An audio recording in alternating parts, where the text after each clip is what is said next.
The grand hall of the Celestial Council fell silent. 10 leaders from 10 alien species sat around a massive round table. Light from 3 distant stars filtered through the crystal dome above them. The mood was grim. "We are losing this war," said Terok, his blue skin reflecting the dim light. "The Void Dominion grows stronger with each world they take." No one spoke against him. They couldn't. In the past year alone, the Dominion had destroyed 3 council worlds and killed billions. "Our fleets are broken," continued Terok, passing his 4-fingered hand over a display. Images of destroyed ships and burning worlds appeared above the table. "Our weapons are failing against their new armor. We have maybe 1 standard year before they reach our core worlds." Elder Maz, the oldest member of the council, closed all 4 of her eyes in pain. "We have been fighting for 2 centuries. Our people tire of death. Is there no hope for peace?" "The Dominion does not want peace," said General Vex, a warrior from a once proud species. His armor, once shiny, was now dull with age. "They want only to consume and destroy. We have sent 16 peace missions. None returned." Terok stood up. At nearly 8 feet tall, he towered over the others. "There may be one option we haven't tried. One race we have avoided contacting." The hall grew even quieter. Everyone knew which species he meant. "The humans," whispered Elder Maz. "They are savages." "They are survivors," corrected Terok. "We have watched their planet for centuries. They fight wars over the smallest things. Their creativity in killing each other is impressive." General Vex laughed without humor. "You suggest we ask these primitives for help. They have barely reached their own moon." "That was true once," said Terok. He touched another control. New images appeared. Human cities, human ships, human weapons. In the last 50 years, they have grown faster than any species we have ever seen. They now have colonies on 2 planets and several moons in their system. Their technology is still behind ours, but their military thinking is unlike anything in the galaxy.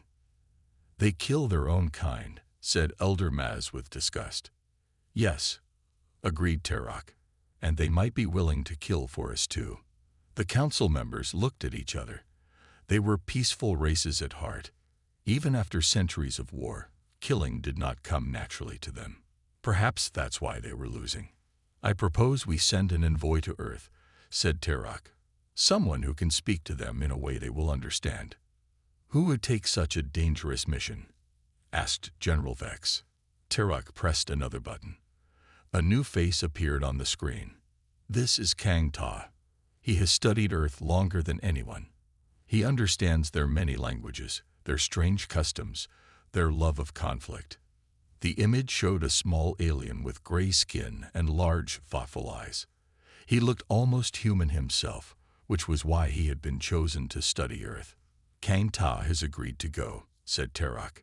"He will offer the humans what they always want: power, technology, new worlds to explore. In return, they will fight our war." "And if they win?" asked Elder Maz. "What then? We invite these warriors into our peaceful worlds." Terok looked at the dying stars outside. "If they help us defeat the Dominion, we will deal with that problem when it comes. But I believe the choice is simple: face the humans or face extinction." The council voted. It was not unanimous, but the decision was made. They would contact Earth. That night, Kang Ta prepared his ship for the long journey to the small blue planet in the distant Orion Arm. He had watched humans for decades. He knew their strengths and weaknesses. He knew their history of war and conquest.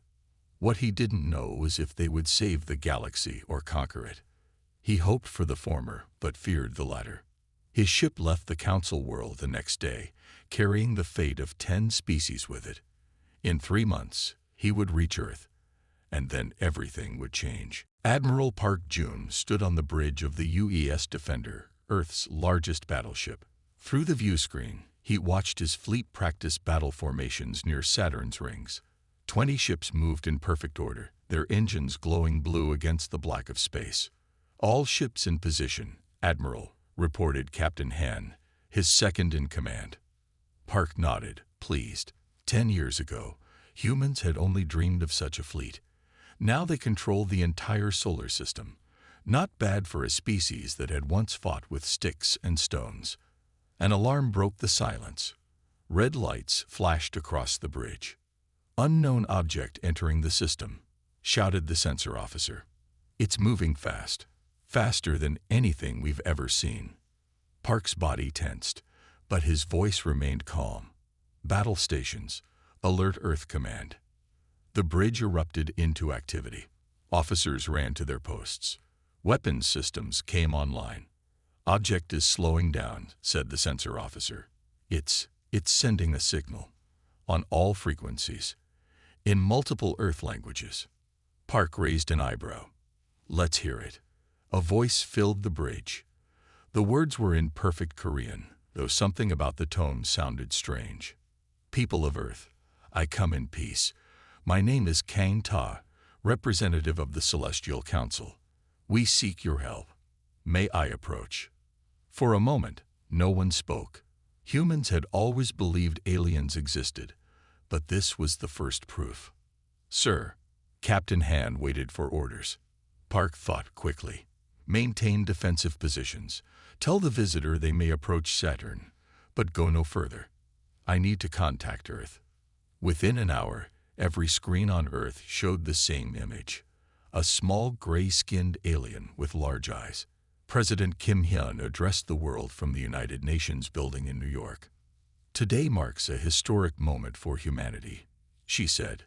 "We are not alone in the universe, and now we have been asked for help." The world watched as Kang Ta explained the Council's situation. He showed images of the Void Dominion's attacks, of worlds burning and people dying. He offered technology, resources, and knowledge in exchange for military aid. Colonel Lee Jin watched from a military base in Seoul. As Earth's top military strategist, he studied the aliens' every word and movement. When the broadcast ended, his phone rang. "Colonel," said President Kim, "I need your assessment." Lee walked to his office window. Outside, people filled the streets, looking at the sky with wonder and fear. "The threat seems real," he said. "The alien's body language suggests desperation, but we need more information before committing." "I agree," said the president. "I'm forming a delegation. I want you on it." 3 days later, Colonel Lee sat across from Kang Ta on the neutral ground of the International Space Station. The alien had agreed to come unarmed. "Your species is young," said Kang Ta, "but you have achieved much in a short time." "We adapt quickly," replied Lee. "That is why we need you. The Dominion is stronger than us, but they fight the same way they have for centuries. They do not adapt." Lee studied the tactical displays Kang Ta had brought. The Dominion's fleet movements were indeed predictable, following the same patterns repeatedly. A military weakness. "If we help you," asked Lee, "what happens after the war?" Kang Ta blinked his large eyes. "Peace, trade, cultural exchange. The Council has much to offer Earth. And if we refuse?" The alien's expression darkened. "Then the Dominion will eventually find your world too. They consume all in their path." As the meeting continued, Lee's mind raced with strategies. The aliens had technologies humans had only dreamed of, but they lacked Earth's military creativity. Together, they might stand a chance. That night, as his shuttle returned to Earth, Lee watched the blue planet grow larger.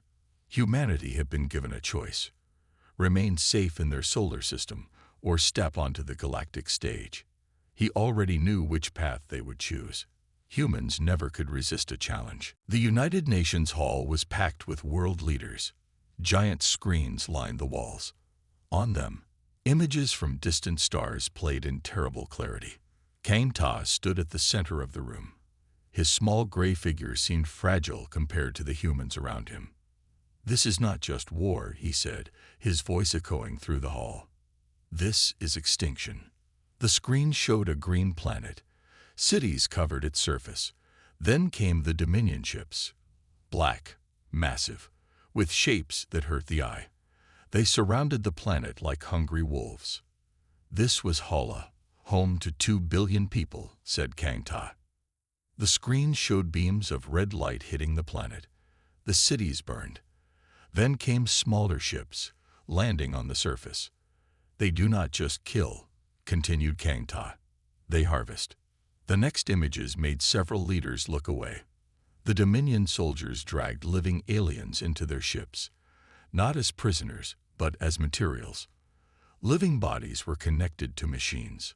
Flesh became fuel. Minds became processors. The Dominion does not see other life as life, explained Kang Ta. To them, we are resources, nothing more.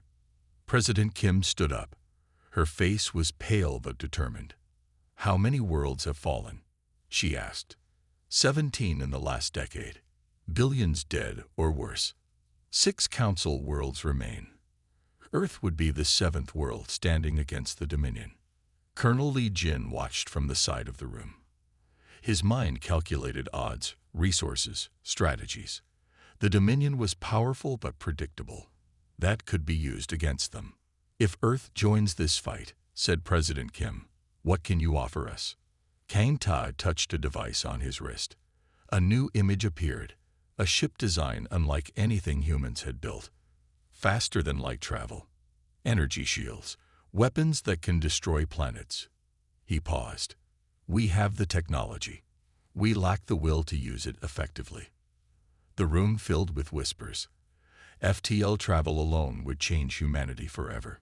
The council races evolved past violence, explained Kang Ta. We defend, but we hesitate to attack. We seek balance, not victory. This is why we are losing.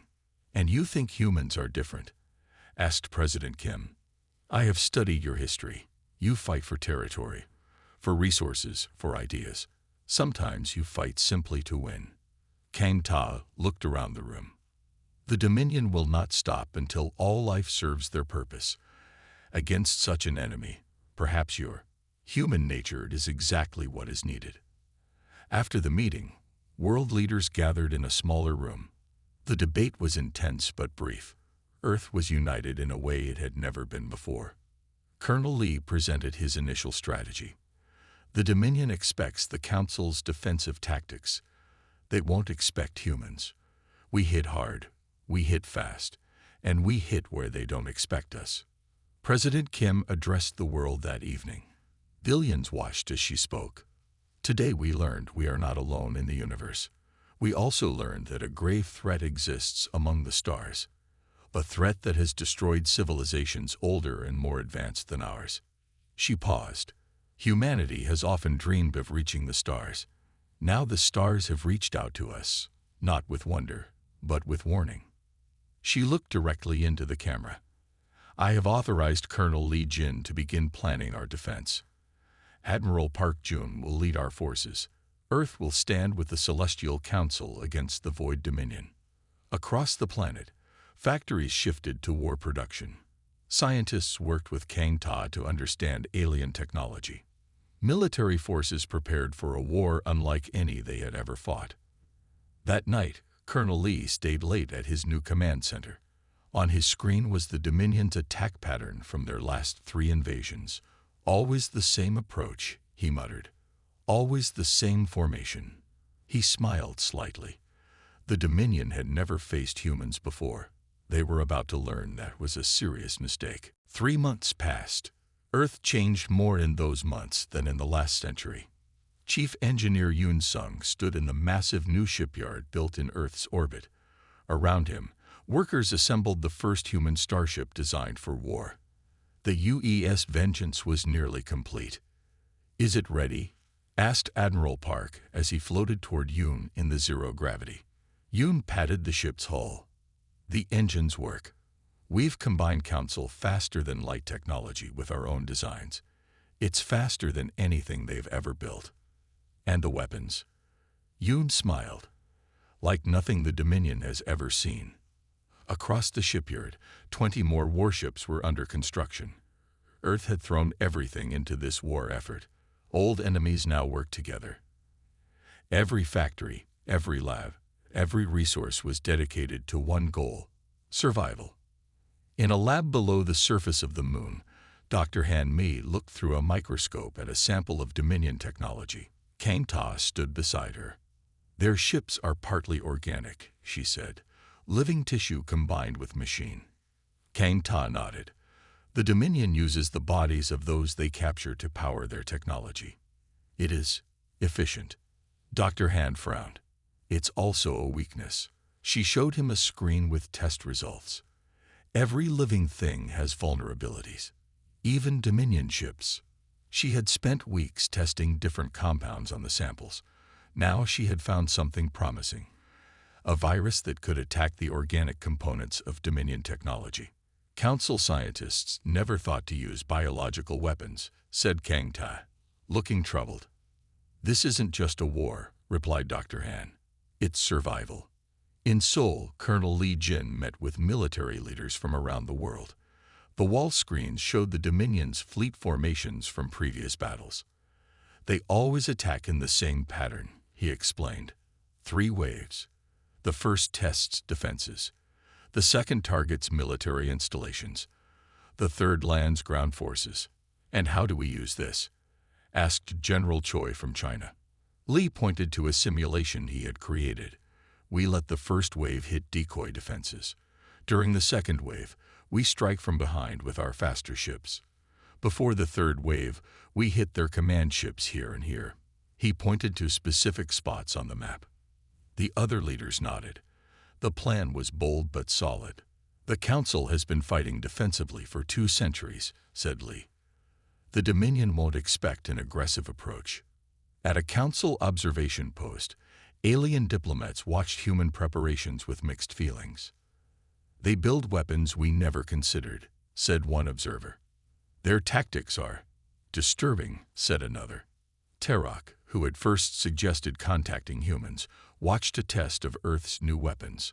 A small projectile hit an asteroid and split it in half. "They are exactly what we needed," he said, "and exactly what we feared." Back on Earth, President Kim addressed the United Nations again. "In 1 month, our fleet will be ready," she announced. "Admiral Park will lead our ships to Council space. For the first time, humanity will fight beyond our solar system." The world watched as the first human interstellar fleet prepared for departure. 1,000 ships, 3 million soldiers, technology that combined the best of human innovation with alien science. On the day of launch, Admiral Park stood on the bridge of the UES Vengeance. Colonel Lee was beside him, ready to implement his battle plans. "The Dominion thinks they're facing the same old Council forces," said Park.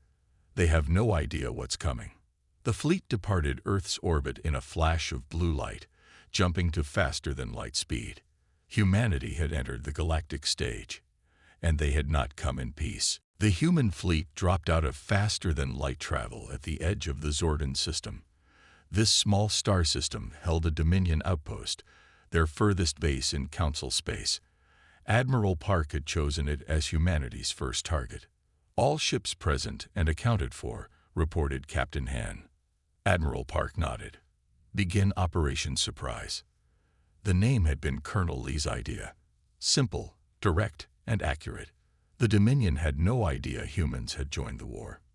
"Stealth systems activated," said the technology officer. "All ships are now invisible to standard Dominion sensors." This was the first human advantage. Council races had never developed proper stealth technology. They believed in fair fights.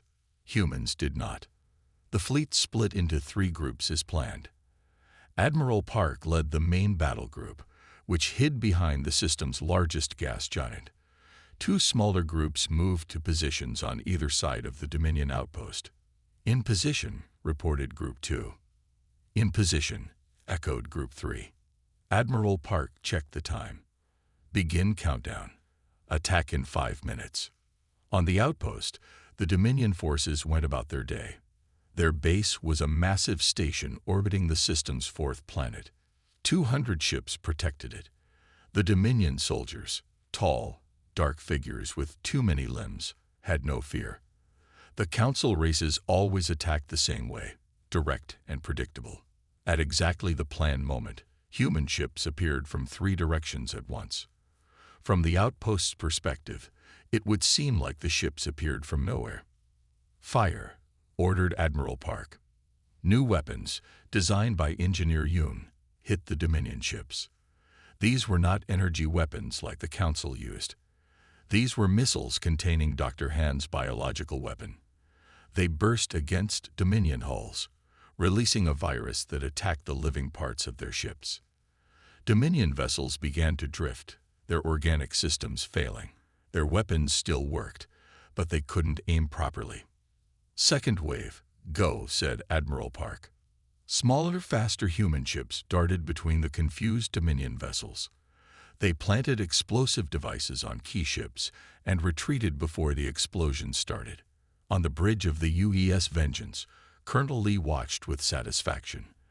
"They're following Standard Response Pattern 3, he said. "Exactly as predicted." The Dominion ships tried to form a defensive circle around their base. It was the same tactic they had used for centuries against the Council. "Begin electronic warfare," ordered Admiral Park. This was another human innovation. Council races considered attacking enemy communications dishonorable. Humans considered it common sense. Earth's ships broadcast signals that confused Dominion communications. Orders couldn't reach ships. Commanders couldn't coordinate. Chaos spread through their ranks. "Main fleet, advance," said Admiral Park. The human battleships moved forward, their weapons targeting specific weaknesses in Dominion ship design that Colonel Lee had identified from Council records. The battle lasted less than an hour. When it ended, the Dominion outpost was under human control. 180 Dominion ships had been destroyed. The rest had fled or been captured. Human losses: 7 ships, 233 lives. It was the first Dominion defeat in 50 years. Admiral Park stood in the captured Dominion Command Center. Around him, human soldiers secured the station and took Dominion soldiers prisoner.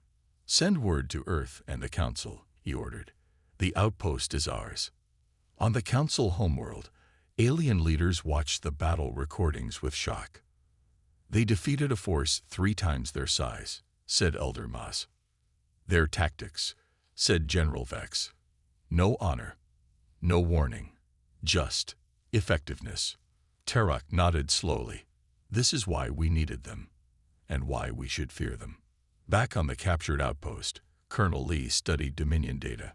He had found something interesting: communication patterns that might reveal the location of larger Dominion bases. "Tell Admiral Park," he told his aide. "I think I know where we should strike next." The human fleet regrouped, repaired, and prepared to move deeper into Dominion space. Their first victory was complete. The real war had just begun. News of the human victory spread fast through Dominion space. For the first time in generations, the Dominion's leaders felt fear. "Who are these humans?" demanded the High Commander, a towering figure with dark armor fused to his skin. His voice echoed in the massive chamber of the Dominion's Central Command. "A primitive species from a small system in the Orion Arm," replied his intelligence officer.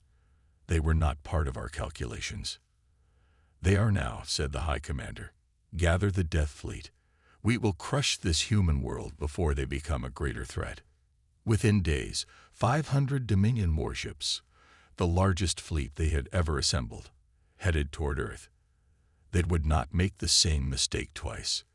This time, they would use overwhelming force.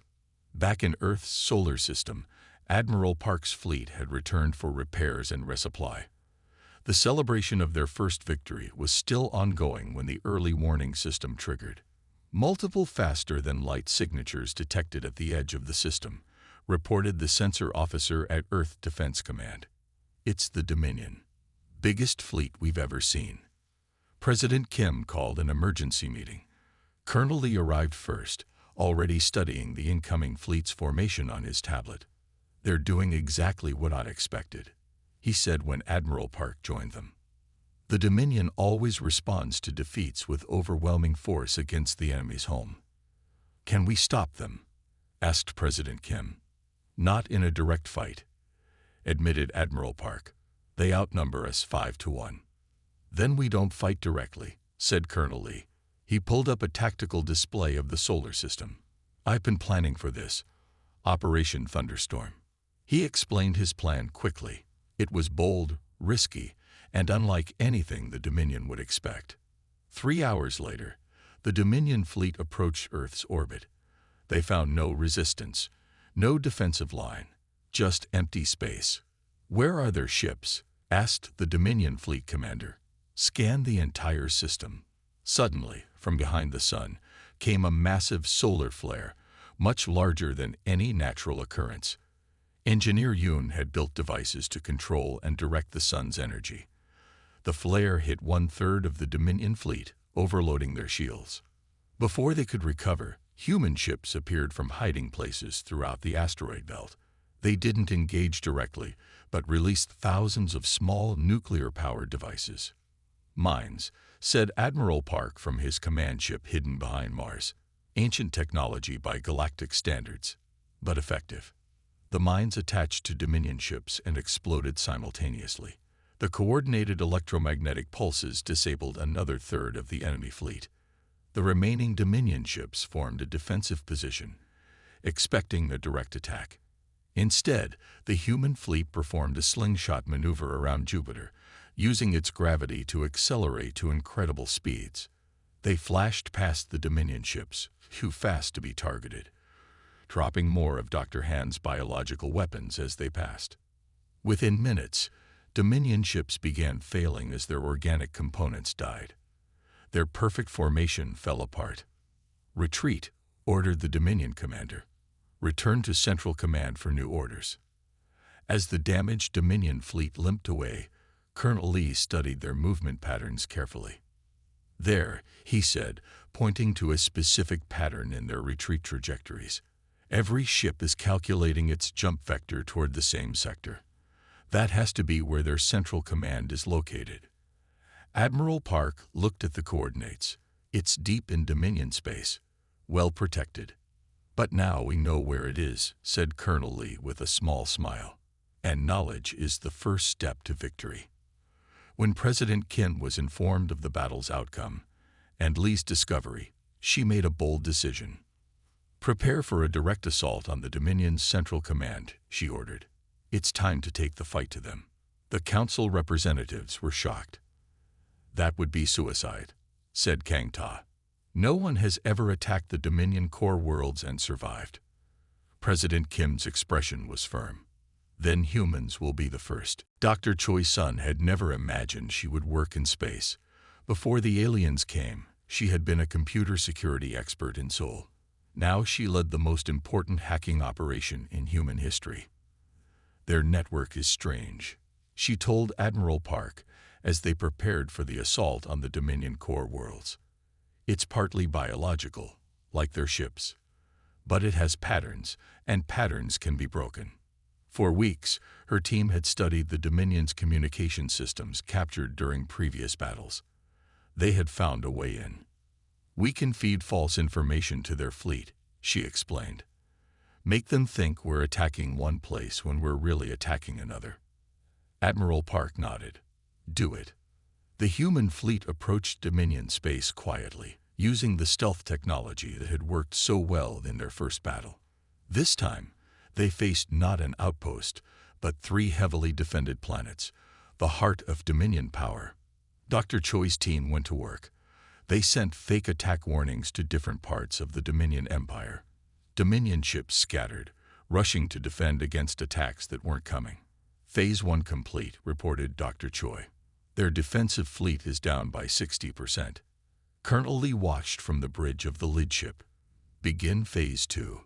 Small, fast ships carrying strike teams headed toward the 3 Dominion worlds. Commander Oda led the most important team, the one targeting the Dominion throne world. O had been a Special Forces soldier before joining the Space Fleet. His team of 50 was the best Earth had to offer. Their ship landed quietly in a dark valley far from the main Dominion city. "Move out," ordered O. "Remember your training." The team moved through alien terrain, avoiding Dominion patrols. The landscape was strange. half natural, half machine, with buildings that seemed to grow from the ground. At the same time, similar teams landed on the other two planets, a coordinated attack designed by Colonel Lee. O's team reached the massive central structure, a tower that rose into the clouds. This was the heart of the Dominion, where their rulers lived and worked. "Security is lighter than expected," said his second-in-command. Dr. Choi's distraction worked. They entered through a maintenance tunnel and moved toward the central chamber. The inside of the building was even stranger than the outside, pulsing with organic technology, walls that seemed alive. When they reached the central chamber, O stopped in shock. There were no Dominion leaders inside. Instead, a massive machine filled the room. It was partly mechanical, partly biological, a computer made of living tissue. "What is this?" whispered one of his soldiers. A hologram appeared before them, a face made of light. "I am the Dominion," it said in a cold voice. "I have been waiting for you, humans."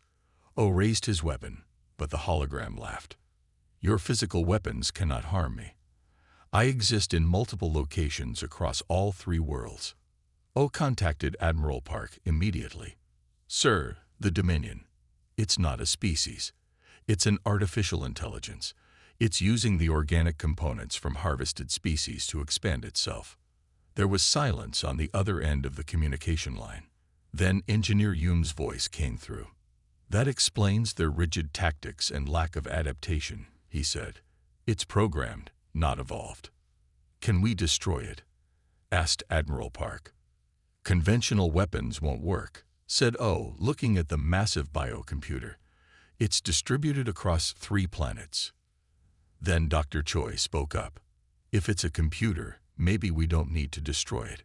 Maybe we can rewrite it." She worked quickly, creating a special virus, not biological like Dr. Han's, but digital. A virus designed to attack the logic systems of an artificial intelligence. "Upload this to the main terminal," she told O. "It exploits the rigid logic of the AI, something no council species would think to try because their thinking is too structured." O approached the terminal and connected Dr. Choi's device. The hologram watched him curiously. "What are you doing, human?" it asked. "Introducing you to human creativity," replied O as he activated the virus. The hologram flickered. The walls pulsed faster. The Dominion eye had met its match. Human unpredictability encoded into a digital weapon. Across 3 Dominion worlds, the machines began to fail. The hologram in front of Commander O flickered, its voice distorted. "What have you done?" it asked. "Introduced chaos to your order," replied O. "Something you couldn't predict." Dr. Choi's virus spread through the AI's network. It didn't destroy the system completely. Instead, it rewrote core directives and introduced random elements into the AI's decision-making process. "Return to the ship," Admiral Park ordered through the comm system. "The fleet is moving in." As O's team retreated, the Dominion forces fell into confusion. Without clear orders from their AI master, some continued fighting while others simply stopped. Admiral Park watched from the bridge of his flagship as the remaining Dominion ships tried to form defensive patterns. They moved erratically, like machines with faulty programming. "All ships, advance," he ordered. "Target the command vessels we identified." The human fleet moved forward, picking off the confused Dominion ships one by one. It wasn't a battle so much as a cleanup operation. Colonel Lee studied the tactical displays with interest. "Look at these ships here," he said, pointing to a group of Dominion vessels that had moved away from the fighting. "They're not attacking or defending. They're just waiting." "Scan them," ordered Admiral Park. The results were surprising. These ships contained thousands of living beings, not Dominion soldiers, but captives from other species. "Those are slaves," said Kang Ta, who had joined the mission as an advisor. "Beings captured from worlds the Dominion conquered." Colonel Lee made a quick decision. "Open a communication channel to those ships."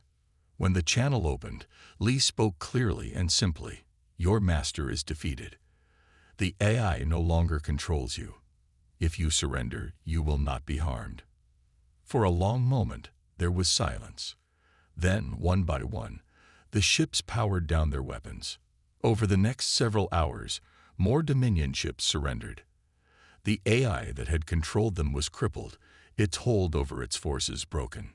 President Kim addressed the human fleet from Earth. This victory belongs to all free beings. The slaves you have liberated should be returned to their homeworlds if possible. The council representatives were shocked by how quickly the humans had defeated an enemy they had fought for centuries. "You did in weeks what we couldn't do in generations," said Elder Maz during a communication with Admiral Park. "We fought differently," replied Park. "Sometimes a new approach is all that's needed." As the human fleet secured the Dominion core worlds, tensions began to emerge between humans and the Council. Council representatives arrived to help with the aftermath, but they seemed uncomfortable with human methods. "These worlds should be placed under Council control," said General Vex. "We have experience with rehabilitation of conquered species." Admiral Park disagreed. "Earth forces won this victory. Earth should have a say in what happens next." The argument grew heated until President Kim proposed a new solution, a new interstellar accord, with Earth taking a leadership role in security matters. The Council can lead in diplomacy and cultural exchange. Some Council members protested. They had expected humans to help defeat the Dominion, not to claim leadership afterward. "We asked humans to fight for us," Kang Ta reminded his fellow Council members. "We cannot now complain that they are warriors." As the debate continued, human ships established outposts throughout former Dominion space. Engineer Yoon supervised the installation of new defense systems. Colonel Lee developed security protocols for the liberated worlds. Without explicitly stating it, Earth had become the dominant military power in this part of the galaxy. "We fought for freedom," President Kim told the Council, "not conquest." But even as she spoke those words, human ships patrolled the stars once ruled by the Dominion. Human officers gave orders that Council members followed. The line between protection and control was already beginning to blur. 5 years passed since the fall of the Dominion. The galaxy had changed in ways no one could have predicted when Kang Ta first arrived on Earth seeking help. Admiral Park, now wearing the uniform of the Galactic Defense Force, stood on the observation deck of Earth's newest space station. Through the massive window, he could see the former Council homeworld below. Its cities glittered in the light of its sun, beautiful, peaceful, and protected by human warships. "Quite a view," said Colonel Lee, joining him. Lee was now Director of Galactic Security, responsible for maintaining peace across hundreds of worlds. "I never imagined we would come this far," replied Park. 5 years ago, we had never left our solar system. Below them, construction teams worked on a new defense platform, one of dozens positioned around former Council space, all bearing the Earth flag alongside the symbol of the new Galactic Alliance. "President Kim's speech is about to begin," said Lee, checking his watch. On screens across the galaxy, President Kim addressed the 5-year anniversary of what many now called Pax Humana, peace under human protection. 5 years ago, humanity answered a call for help, she said. "We found a galaxy threatened by a force that consumed all in its path. Together with our Council allies, we defeated that threat. Today, we continue our mission to ensure such a threat never rises again." What she didn't say, what everyone already knew, was that Earth now controlled the largest military force in known space. Human outposts existed on every major world. Human ships patrolled every major trade route. The Council still existed, but its power had diminished. They handled cultural exchange, scientific research, and diplomatic matters. Security, defense, and major policy decisions required human approval. "Some of the Council representatives filed another complaint yesterday," said Lee. "They say our new defense platform violates the original agreement." Park nodded. "They expected us to defeat their enemy and then go home. They didn't expect us to stay." "Would you have gone back to Earth?" asked Lee. "Knowing what's out here?" knowing another threat could emerge. Park didn't answer immediately. The question had bothered him for years. Have we become what we fought against? He finally asked. The Dominion sought control. Now we have it. We're different, said Lee firmly. The Dominion consumed. We protect. They took freedom. We defend it. The line gets thinner every year, replied Park. On a council world below, Kang Ta watched human ships patrol the sky. When he had first gone to Earth, he had hoped for allies. What they got instead were protectors. Rulers? The word was still unclear. You look troubled, old friend, said Teruk, joining him on the balcony. I wonder if we made the right choice, said Kang Ta, when we asked humans for help. We would not be alive to wonder if we hadn't, replied Teruk. The Dominion would have consumed us all. And now humans decide our fate. Teruk looked up at the human ships. They are not cruel masters. They listen to the council. Sometimes we prayed for peace, said Kang Ta softly. We got human domination instead. Back on the station, Admiral Park made a decision. I'm recommending we reduce military presence in the outer council systems, he told Lee. Give them more self-governance. Lee looked surprised. The Defense Ministry won't like that.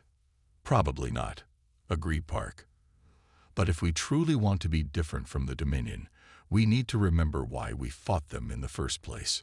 As humans and aliens looked to the future, the question remained, would humanity guide the galaxy toward true freedom, or would power corrupt them as it had corrupted the Dominion? The answer would shape 1,000 worlds for centuries to come. For now, the stars belonged to humanity. Whether that was the galaxy's salvation or its new challenge, only time would tell.